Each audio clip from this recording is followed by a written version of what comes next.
Hi, I'm Kaustav. I'm a rising fifth-year astronomy PhD student at Caltech, working with Professor Mansi Kasliwal and the Zwicky Transient Facility Group.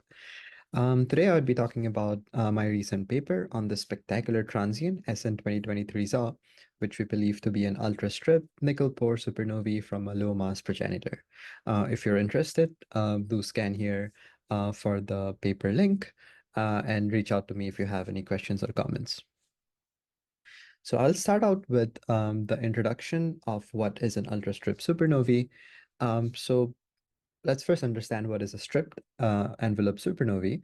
So when you have a binary star system, one of the stars would overfill its Roche lobe and then be stripped off its outer envelope. And in this case, it results in something called a stripped envelope supernovae, and the ejecta mass of such objects is around 2 to 5 solar mass. So how do we get ejecta mass which are very low, say less than around 1 solar mass? So one way of doing that is that you'd need extreme amount of stripping, and you'd require that the radius of the companion be very small. So this is a suggested pathway for that. So what happens here is that the surviving companion also undergoes another round of Roche lobe overflow, and then it finally explodes in something called an ultra-strip supernovae. These systems are also supposedly a leading pathway to give rise to double neutron star systems, which could merge in a Hubble timescale. So we believe 2023 ZA is such an ultra-strip supernovae candidate. So the story starts on 7th December 2023 last year when ZTF discovered this amazing transient. So it was initially very faint red and also very fast declining. So naturally, it got all the kilonova community excited. And then when we did get the early spectrum with broad helium-1 lines, the kilonova picture was ruled out. But then still, it was a big puzzle so as to what the nature of this transient was. It did slow down after around 12 days post-peak to a more stripped envelope-like supernova decline. But the nature of the first peak and the nature of the rapid decline still remains a mystery. So just to highlight how unique this object was, in this plot I have on the y-axis the absolute magnitude of various transients. Here you can see under different shades all supernovae discovered in detected by Bright Transient Survey of ZTF, and you can see that 23 ZA in the red cross stands out in terms of the fact that it's very subluminous as well as the fact that it's very fast evolving. So the fact that it's fast evolving gives a hint that it's because of lower ejecta mass. So as I already mentioned, when we first obtained spectrum, we found there were strong helium absorption lines at around 12,000 kilometers per second, and hence was classified as a type 1b. What was particularly very interesting about this series of spectrum was that when we obtained follow-up spectrum with Keck at around 30 days post-peak, we found that narrow helium-1 lines had started to emerge. And unlike regular interacting type 1b and type 1cn supernovae, this interacting lines were not present early on. So there are a couple of scenarios which could possibly explain this interacting lines missing at early phases. One is in this binary stripping process, you have circumstellar material at some distance away from the binary star system, and it takes around 30 days for the ejecta to collide with the circumstellar material.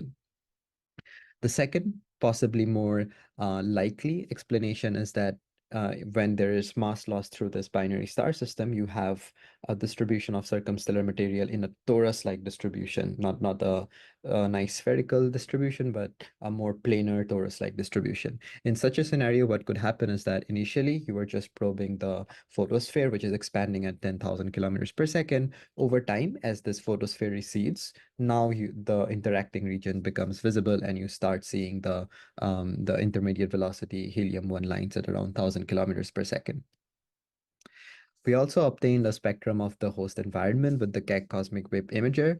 A couple of takeaway points from this is that we believe that it's in a heavily extincted region, and second, the local region is very it is star forming with a non-negligible star formation rate. Next, we move on to the light curve modeling. So first, we try to do a light curve modeling through the radiation hydrodynamics, where we use stellar model grids from Owen Fuller 2023, where they evolve a star up to oxygen neon burning, where the binary stellar system has undergone multiple rounds of Rochlov overflow.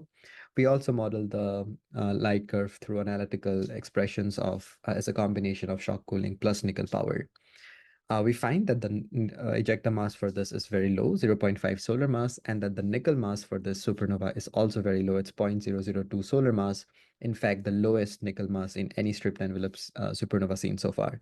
So it's very evident from this plot, where in the gray I have canonical stripped envelope supernovae from Tadia et al. 2018, and 23 ZA stands out as a nickel poor ultra stripped supernova. So how do you explain this very low nickel mass, low explosion energy? One possible explanation is that it's a fallback of a massive star. However, consistently see very high velocities, and so we can rule out this scenario. The other more natural explanation for this is that it's an ultra strip core collapse supernovae of a progenitor which has less than 10 solar masses. Um, so various simulations, be it single star binary stars, have shown that stellar stars and the stars with progenitor masses around 7.5 to 10 solar masses are expected to yield very low nickel mass. Also, in our hydrodynamic simulations, we saw from MESA plus SNAG that low mass ultra stripped helium star in a binary system could give a reasonable fit to our light curve. Also, there was a recent paper on this object a few weeks ago from Moore et al. 2024. They also believe that it's most likely a helium star in a binary star system with 7.5 to 9 solar mass of 0 mean sequence mass. So to summarize, 2023 ZAW is an extremely faint and rapidly evolving transient. It starts showing narrow helium-1 lines, which were absent at early times.